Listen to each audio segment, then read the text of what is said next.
আমি নাইম আবেদীন, আপনার কাছে যে প্রশ্নটা আগে রেখেছিলাম বা জানতে চাচ্ছিলাম যে আসলে যারা ছাত্রলীগের অনেক সদস্য যে আমরা পদত্যাগ করছি এটা একদম দেখলাম সামাজিক যোগাযোগ মাধ্যমে ব্যাপক আকারে, এবং পরবর্তীতে তারা অনেকেই প্রোফাইল লাল করেছে বা তারা বলেছে যে এই আন্দোলনের সাথে তারা একেবারেই সম্পৃক্ত হয়েছে, একাত্মতা প্রকাশ করছে।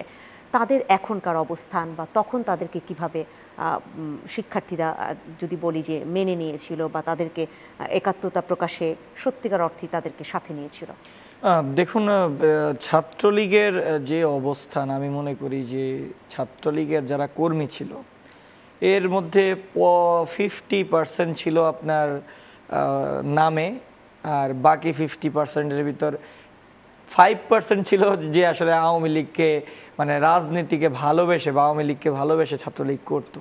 আর বাকি 45 আর আগের 50, টোটাল 95% ছাত্রলীগই ছিল সুবিধার জন্য ছাত্রলীগ করতো। অর্থাৎ কেউ টাকা কামাতো, কেউ এলাকায় প্রভাব বিস্তার করতো, মানে ব্যক্তি সুবিধার্থে ছাত্রলীগ করতো।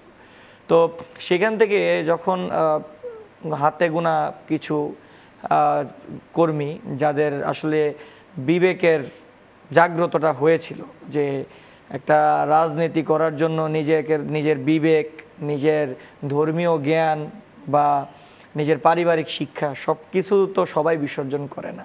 তো সেই ক্ষেত্রে ছাত্রলীগের, শুধু ছাত্রলীগ না, আওয়ামী লীগের এবং আওয়ামী লীগের যেই অঙ্গ সংগঠন রয়েছে তারও অনেক নেতাকর্মী তারা তো মানে সেই মুহূর্তে এই দল থেকে পদত্যাগ করে এবং আন্দোলনে যুক্ত হয়।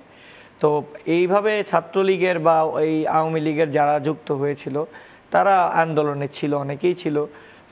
সেই ক্ষেত্রে তাদের কোনো কেউ বাধাও দেওয়া হয়নি, কারণ আন্দোলনের অংশ যখন গণ অভ্যুত্থান হয়, যখন একটা আন্দোলনের একটা ব্যাপক বিস্তৃতি হয়, তখন সেই আন্দোলনে যারাই এঙ্গেজ হয় সবাইকেই সেখানে ওয়েলকাম করা হয়।